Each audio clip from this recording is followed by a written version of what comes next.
बुद्धि परीक्षण। बुद्धि परीक्षण ऐसा है जिसमें यह पता लगाया जाता है कि व्यक्ति कितना बुद्धिमान है। एक्यूरेट बुद्धि कोई भी व्यक्ति किसी भी यंत्र के द्वारा नहीं नाप सकता, परंतु एक अप्रोक्सीमेट यानी लगभग कितनी बुद्धि है या कौन कितना बुद्धिशाली है, इसका परीक्षण हम कर सकते हैं। बहुत सारे वैज्ञानिकों ने अपने अपने प्रयोगों के आधार पर इसका निर्णायक निर्णय निकाला, जो हम अपने पढ़ने जा रहे हैं। तो बुद्धि परीक्षण के द्वारा व्यक्ति के व्यक्तित्व की विशेषताओं का पता लगाया जाता है।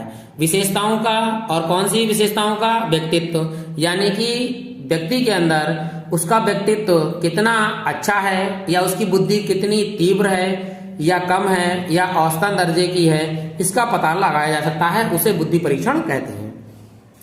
पाश्चात्य मनोवैज्ञानिकों ने बुद्धि के प्रमाणिक मापन की विधियों की खोज की। पाश्चात्य मनोवैज्ञानिक यानी कि पश्चिमी देशों के मनोवैज्ञानिक थे, जिन्होंने कुछ विधियां प्रस्तुत की। सर्वप्रथम जर्मन मनोवैज्ञानिक थे जिनका नाम था वुंट, ठीक है, जिन्होंने वर्ष 1879 में बुद्धि के मापन के लिए मनोवैज्ञानिक प्रयोगशाला की स्थापना की। प्रश्न आ जाता है कि प्रयोगशाला की स्थापना सर्वप्रथम किसने की? सर्वप्रथम जो थे जर्मन के वैज्ञानिक वुंट ने प्रयोगशाला की स्थापना की। याद रखिएगा, कब की? 1879 ईस्वी में की थी। ठीक है, ये याद रखिएगा, प्रश्न आता है कभी कभी। अगला है कि फ्रांसीसी मनोवैज्ञानिक अल्बर्ट बिने एवं उनके साथी थे साइमन ने बुद्धि के मापन के आधार पर बच्चों के निर्णय, स्मृति, तर्क एवं आंकिक जैसे मानसिक कार्यों को माना। उन्होंने इन कार्यों से संबंधित अनेक प्रश्न तैयार किए और उन्हें अनेक बच्चों पर लागू किया और ये पता लगाया कि कौन बच्चा कितना श्रेष्ठ है। हम पता लगाते हैं कि इन्होंने कौन कौन से प्रश्न तैयार किए और किस प्रकार से उन प्रश्नों को लागू किया बच्चों पर। इस परीक्षण के अनुसार जो बालक अपनी आयु के अनुरूप निर्धारित सभी प्रश्नों को सही उत्तर देता है वह सामान्य बुद्धि का होता है। अर्थात 10 साल के बच्चे के हिसाब से प्रश्न पत्र बनाया और उसने हल कर दिया तो मान के चलेंगे कि वह सामान्य बुद्धि का है। तथा जो अपनी आयु के ऊपर की आयु के बच्चों के लिए निर्धारित प्रश्नों के उत्तर भी देता है वह उच्च बुद्धि का होता है। अर्थात अब मान लीजिए 12 साल के बच्चे का पेपर बनाया और बच्चा है आपका 10 साल का, अगर उसने प्रश्न पत्र हल कर दिया, इसका मतलब वह बुद्धि कैसी है उसकी? उच्च बुद्धि वाला है, यानी कि 12 साल की आयु के बराबर बुद्धि वाला बच्चा है।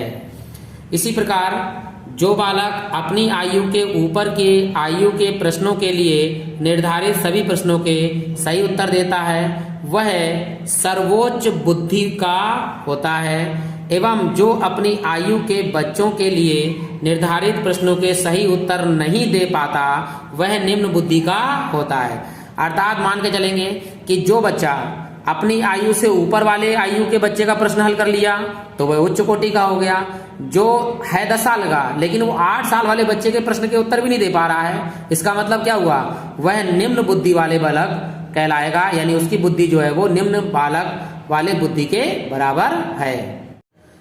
सर्वप्रथम विलियम स्टर्न ने बुद्धि के मापन के लिए बुद्धि लब्धि के प्रयोग का क्या दिया? सुझाव। बुद्धि लब्धि के प्रयोग का सुझाव किसने दिया था? वो दिया था विलियम स्टर्न ने। लेकिन टर्मन ने सर्वप्रथम बुद्धि लब्धांश या बुद्धि लब्धि ज्ञात करने की विधि बताई। अब ये याद रखिएगा, सुझाव किसने दिया? विलियम स्टर्न ने। लेकिन बुद्धि का प्रयोग किसने किया? टर्मन ने बुद्धि लब्धि ज्ञात करने की विधि बना डाली। क्या है वो विधि? इसके अनुसार बुद्धि लब्धि बच्चों की मानसिक आयु और मतलब मानसिक आयु को उसकी वास्तविक आयु से भाग करके 100 से गुणा करने पर प्राप्त की जाती है। अर्थात बुद्धि लब्धि का फार्मूला आईक्यू का क्या है? मानसिक आयु अपॉन वास्तविक आयु गुणे 100। अब मानसिक आयु क्या होती है? यानी कि कोई बालक किस बुद्धि वाले बच्चे के हिसाब से प्रश्न हल कर लेता है वह उसकी मानसिक आयु हुई, और वह कितने साल का है यानी वर्तमान समय में वो 10 का है, 12 का है, 15 का है, वह उसकी कहलाएगी वास्तविक आयु। और गुणा कर देंगे हम 100 से। अब पता लगा लेंगे हम कि बच्चा कितना बुद्धिमान है। तो सवाल के द्वारा हम इसे करते हैं कि कैसे करेंगे। उदाहरण है आपका, यदि किसी बालक की मानसिक आयु 12 वर्ष है। मानसिक आयु कितनी है?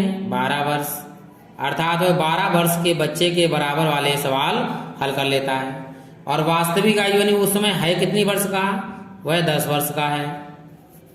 तो उसकी बुद्धि लब्धि की गणना कीजिए, यानी IQ क्या है उसका? तो हमने सूत्र होता है हमारा मानसिक आयु यानी कि 12 बटे वास्तविक आयु 10 गुणे 100।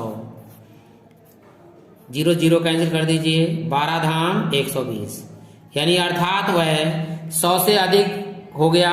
तो यह बच्चा जो है वो बुद्धिमान है, क्योंकि यह आयु है इसकी 10 वर्ष की और ये 12 वर्ष वाली आयु के सवाल कर लेता है। अब इसका उल्टा कर दीजिए, यदि मानसिक आयु हो जाए 10 वर्ष और वास्तविक आयु उसकी हो जाए 12 वर्ष, तो अब क्या होगा? तो IQ क्या होगा? 10 बटे 12 गुणे 100। तो 4 तियां 12 और 25 चौका 100 और 25 धाम हो गया 250 और बटे में कितना? 3 से भाग कर दीजिए आप 25 को, तो 3 अट्ठे 24 और 1 10 1 3 तियां 9 1, फिर आएगा दशमलव 3 तियां 9 यानी 3 3 आता रहेगा। तो उसकी बुद्धि लब्धि हो गई 83.33, अर्थात उसकी बुद्धि 90 से कम है या 100 से कम है, अर्थात ये निम्न बुद्धि वाला है। और पता भी लग रहा है तो उसकी आयु है 12 वर्ष और वह 10 वर्ष वाली आयु का सवाल सॉल्व कर सकता है। तो इसका मतलब उसकी बुद्धि क्या है? कम है।